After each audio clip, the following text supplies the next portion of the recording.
alcancemos a revisar la cátedra y alcancemos a hacer el control. Son medio lentejas, pero me interesa que terminemos con más rapidito. Es que en 10 minutos debería tener el control listo, ¿sí es cierto? No voy a poder hacerle caso al ingeniero mejor. Ya, rapidito entonces habíamos visto, ¿cierto? Los métodos de insensibilización, vimos el video del escáner y básicamente lo que tenemos aquí, silencio por favor. Yo grito pero no tanto. Bueno, sí, grito. Y esto es básicamente el escáner y si se fijan esto es solamente escáner, solamente para poder hacer el golpe y el noqueo y el que vimos en el video tenía escáner y corte de agallas automáticamente. En esto también si se fijan es escáner y básicamente después de esto lo que se hace, como les había dicho, hacer el corte de agallas y poner los peces en los bins. Ahora mismo lo que es considerado, todos estos de aquí son considerados inhumanos porque tengo que ponerlo acá abajo, World Animal Protection and Compassion in World Farming. Por lo tanto, lo que más se utiliza ahora justamente es el escáner porque es el que de hecho es el mejor método de insensibilización para los peces. Ya, entonces les decía, estas son las mesas de matanza, que son las que estaban después, ¿cierto?, en el diagramita, que básicamente aquí van llegando los peces, se suben aquí con el lift up, y luego van pasando a las distintas mesas en donde se fijan esto que está acá, son unos escáneres. Y ahí necesitamos, por supuesto, operarios que se meten por debajo de la mesa y se paran aquí al medio, ¿cierto?, para poder operar estos escáneres. Aquí tenemos uno, ahí tenemos distintos escáneres para poder operarlo, y luego en este lado se hace el corte de las agallas y se llevan luego a los bins. Básicamente todos funcionan relativamente similares. Eso hay otros tipos de noqueadores, ¿vale? Estos son un poquito más como manuales, y este es el escáner similar al que les había mostrado antes. Ahora, lo que se hace es que se hace el corte de las agallas y se hace, ¿cierto?, el corte de las agallas aproximadamente se busca cortar como en la zona del arco branquial, de manera de que el corazón pueda seguir bombeando, ¿cierto? Y por lo tanto eso haga que el corazón bombee y que siga saliendo la sangre y de esa manera entonces se pueda desangrar el pez y como les dije finalmente el pez termina muriendo por una falta de sangre, ¿vale? Que se llama hipovolemia, ¿sí? ¿Así se llama? Sí, perfecto. Entonces en los bins, normalmente los bins tienen bolsas para poder luego sacar esto de mejor manera y porque además esto nos permite tener un poquito más de medidas de higiene y control. Si bien los bins todos se desinfectan, igualmente se ponen estas dobles bolsas que son de doble grosor para permitir, normalmente son bolsas nuevas que no tienen ningún tipo de contaminación, ¿cierto?, para poder trabajarla. Normalmente se pone mucho hielo y si no se pone agua de mar, se pone agua con sal, y esto es porque además la sal reduce también la aparición de ciertos patógenos, por eso también es importante tenerla con agüita salada. Aquí obviamente tenemos que tener distintos controles, ¿cierto? Palas, agua de mar, agua que va a ir con la sangre, ¿cierto? Los suchos y los sellos, que esos son básicamente cosas para poder cerrar las bolsas y que y los suchos son como las cosas plásticas que están a la orilla de las tapas para que no se salga el agua, básicamente. Son distintos tipos de sellos. Entonces esto es lo que se hace, ¿cierto? Y habíamos dicho que se lleva en el ¿Cómo tiene con agua sangre? ¿Cómo? Agua sangre, no sé si... Es el agua simplemente, o sea, lo que pasa es que se van desangrando los peces en el camino, entonces el agua tiene sangre, se transportan en agua sangre. Y eso es porque se van desangrando en el camino, por lo tanto siempre nos vamos a encontrar con esto, ¿vale? Que el agua es roja, porque van perdiendo la sangre ahí en el camino. Entonces luego de esto, ¿cierto?, los bins se ponen en la embarcación o en el camión que se los va a llevar a la planta de procesamiento y con esto, ¿cierto?, se va a la planta de procesamiento para hacer todos los subproductos que queramos hacer. Luego tenemos la cosecha viva, que como su nombre bien lo indica, ¿cierto?, la cosecha viva, nosotros sacamos a los peces de las jaulas y nos lo llevamos vivos hacia la zona de procesamiento y es allá donde se realiza la matanza propiamente tal. Aquí también se hace ayuno y dependiendo del tiempo del transporte, cuánto ayuno nosotros vamos a hacer previo, normalmente son entre 24 y 48 horas y esto, al igual que en el otro, que cuando hacíamos la cosecha tradicional, por supuesto que incide en lo que sería la calidad del agua, previene el vómito y las heces durante el transporte y además de eso, al igual que cuando hacíamos el transporte, ¿cierto?, de smolt o de cualquier otro tipo, ¿cierto?, de especies vivas, nosotros tenemos menor demanda de oxígeno, ¿cierto?, porque no tenemos la pancholita llena para y por lo tanto no tienen que hacer todo lo que sería el procesamiento de la alimentación, ¿cierto?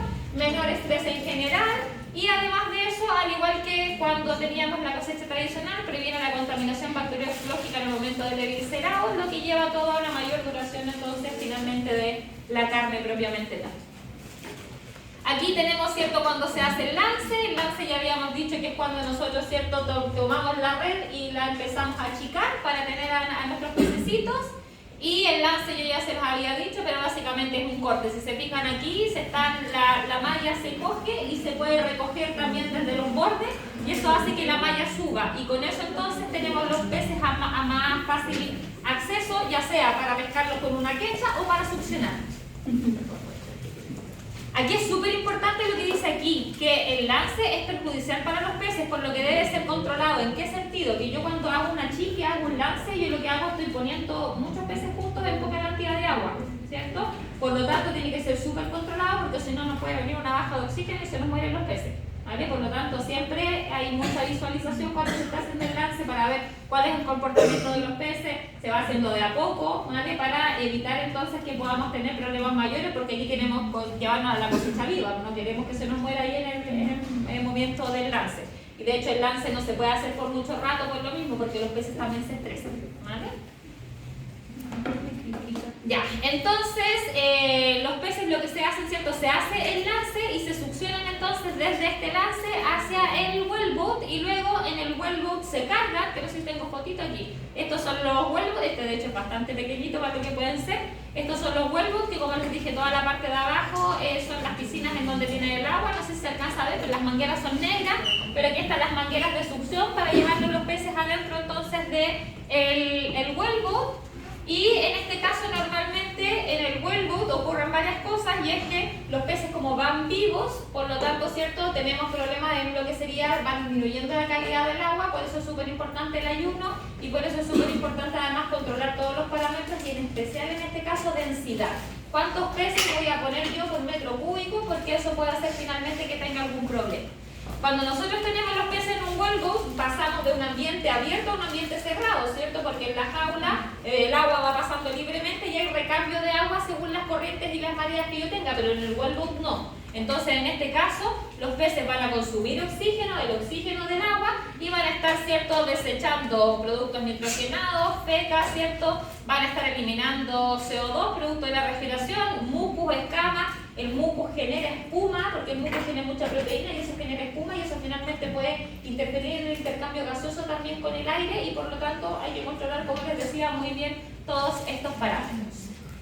Luego de eso, normalmente en la zona de procesamiento hay piscinas o jaulas también para descargar a los peces. No se descargan directamente como a la fábrica propiamente tal. Algunas veces sí, dependiendo de la carga, pero las plantas de procesamiento pueden procesar una cierta cantidad de kilogramos por hora, dependiendo de su tamaño. Por lo tanto, cuando tenemos más carga de la que se puede procesar, normalmente se ponen los peces en una jaula de transición, y luego de allí se vuelven a succionar para poder llevarlos finalmente al procesamiento propiamente tal, pero eso depende un poco del funcionamiento de la planta. Si no son muchos peces o si la planta tiene la capacidad adecuada, entonces se van directamente al procesamiento, y como les decía, si no, se van a unas jaulas de acopio, ¿vale? Ahora, cuando están en las jaulas de acopio, normalmente se requiere ahí de manejo y programación, de saber cuánto tiempo nos vamos a tardar en procesar toda esa biomasa que nosotros trajimos, y por lo tanto si necesitamos darle de comer a los peces o no, si necesitamos, si es una jaula abierta, si es cerrada, por lo tanto hay que tener toda una planificación ahí respecto de cuál es la capacidad de nuestra planta, ¿vale? Dependiendo de eso, como les había dicho, puede ser necesario reiniciar alimentación, etc.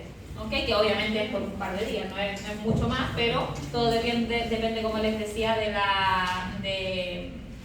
la planta de procesamiento, de cuánto es capaz de procesar, y sobre todo aquí es importante que nosotros queremos, cuando no vamos a matar a los peces inmediatamente una vez llegados, nosotros queremos recuperar todas las variables sanguíneas y los componentes constituyentes musculares, porque queremos que el pez esté en su máxima condición. Entonces normalmente se dejan un tiempo de reposo, se les da alimentación y luego se vuelven a cosechar para hacer la matanza. ¿Okay?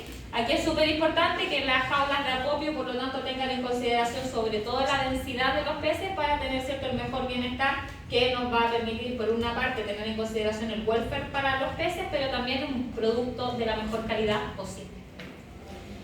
Ya, entonces, independiente de si los matamos en cosecha o si los matamos directamente aquí, normalmente lo que habíamos dicho era que hacíamos, ¿cierto?, un desangrado de los peces, que normalmente se hace, en este caso, cuando lo hacemos directamente en la planta por gravedad. Si se fijan, están todos colgaditos por la cola, y de esa manera, entonces, por gravedad empieza a salir toda la sangre.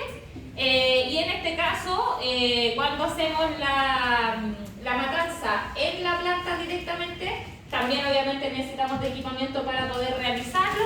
En ese caso necesitamos también succión para poder sacar los peces desde donde vienen o en las jaulas de acopio, ¿cierto?, para poder llevarlos finalmente al procesamiento. El desaguador, sedación o noqueo, desangre por corte de agalla o aorta, desangrado por gravedad, eviscerado, y algunas veces, sobre todo en el salmón del Atlántico, se hace también la extracción del riñón, ¿vale? Porque eso da sabores como amargos en la carne, entonces normalmente se quita.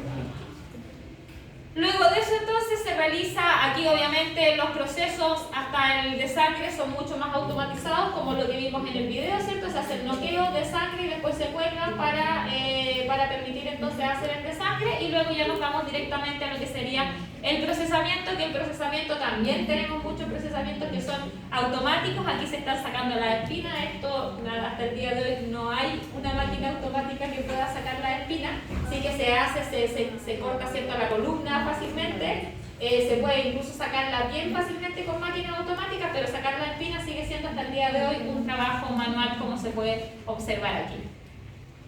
Entonces, este es el flujograma de la planta de proceso. En la planta de proceso es súper importante tener en consideración cuáles son los productos que van a comercializar, si estos productos van a ser exportados o no, si son exportados, cuáles van a ser aquellos mercados internacionales, tener en consideración la oferta, la demanda, los precios internacionales y todo esto para poder setear, ¿cierto?, la mejor producción para llegar justamente a este punto cúlmine o a este pique en el cual nosotros queremos comercializarlo al mejor precio posible. Las plantas de procesos tienen distintos programas de aseguramiento de la calidad, entre ellos los que tenemos aquí en la parte de abajo, ¿cierto? El primero de ellos es el Hazard Analysis and Critical Control Points y el procedimiento de operación estándar de saneamiento. Todos estos son básicamente los que regulan cuál va a ser el procesamiento propiamente tal en la planta para asegurarnos, como siempre, de tener un producto inocuo para el consumo humano y animal. Y eso también básicamente lo que nos va a controlar es qué variedad de productos podemos tener, cuál va a ser la derivación de los subproductos. Hoy en día se utiliza absolutamente todo, o sea, no hay desechos que se vayan a la basura del salmón. Todos los subproductos, todo se utiliza para el consumo, ya sea tanto humano como animal, como también para la fabricación de otros subproductos, ¿ok? Aquí obviamente hay que tener en consideración la mano de obra, más toda la tecnología que vamos a utilizar para hacer todo lo que es el procedimiento de procesado, y aquí obviamente hay que tener en consideración cuáles son los mercados internacionales y sobre todo respecto de la trazabilidad del producto, porque hay algunos mercados internacionales que te piden un tipo de trazabilidad y otros que son menos exigentes y por lo tanto no requieren tanto. Entonces, súper importante, sobre todo aquí, que yo sé que este filete que yo tengo aquí, la persona que se lo come o que lo compra tiene que saber dónde se hizo la crianza, quiénes son los papás, básicamente. ¿Dónde se hizo la crianza de los huevos? El agua dulce, ¿qué tratamientos pasó? Yo debería poder saber como cliente exactamente por todo lo que pasó ese filete que llega a mi mesa. Y por eso entonces que hay todo un sistema de trazabilidad que no se puede perder, menos en este punto, porque sobre todo los clientes internacionales lo exigen con bastante cuidado. ¿Cuáles son las entidades que fiscalizan para hacer este programa de aseguramiento de la calidad? Principalmente Cernapesca, CONAMA y el SNS principalmente son los fiscalizadores que se preocupan, ¿cierto?, de que tengamos un producto de mejor calidad posible e inocuo, como ya hemos comentado en otras ocasiones. En la planta de proceso que se realiza, recepción de la materia prima, se hace lavado de la materia prima normalmente, que se hace agua con cloro, muy poco cloro, y esto se hace, ¿cierto?, es un lavado como por fuera, ¿cierto?, para evitar que todos esos microorganismos que pueden venir en la piel de los peces vaya a penetrar luego a la carne. Se hace pesaje y graduación de cada uno de los individuos, esto todo se hace automatizado por supuesto. Limpieza de restos de peritoneo y riñón, se hace obviamente el eviscerado, ¿cierto? Y limpieza de toda la zona anterior, interior. Y luego se hacen los filetes y esquilones, que les voy a mostrar ahora cómo funciona la máquina Bader, que es maravillosa, que básicamente hace los filetes y separa los esquilones como toda la parte de la columna. Y luego de eso se va a distintos subproductos. Vamos a ver este videito.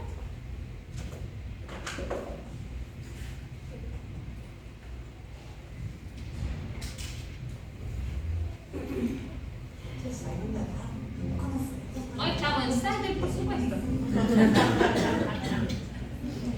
Ya, lo voy a adelantar un poquito, pero esto básicamente es la máquina que es una filetadora de pescado, que se ve súper mal el video por algún motivo. Queremos ver si se mejora la calidad. Aquí se ve un poquito mejor. Si se fijan ahí, el pescado ya está eviscerado. Ahora se mejora. Ya está eviscerado y no tiene cabeza, y aquí hay un operario simplemente que se encarga, ¿cierto?, de darle, de irlos poniendo ahí en la maquinita para que vaya en el sentido correcto. Veamos si se ve mejor. Ahí de esta parte se ve mejor. Entonces el pescado va pasando y uno ve como que pasa simplemente, pero en realidad miren lo que hace. Corta. No sé si lo alcanzan a notar aquí cómo va cortando, creo que luego lo muestra mejor. Y si se fijan, va separando, por un lado nos entrega el filete. Los dos pasa por un lado entrega el filete de un lado, por el otro el filete del otro lado, y por el medio va pasando el esquelón, que sería la parte, digamos, de la esquina. Que aquí lo ven. Se fijan aquí los dos filetitos y el esquelón que se va para abajo. ¿Me alcanzan a ver?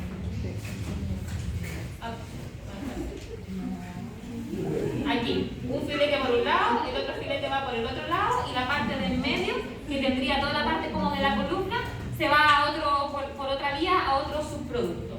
Entonces, se fijan, básicamente todo este fileteado se hace de manera automática.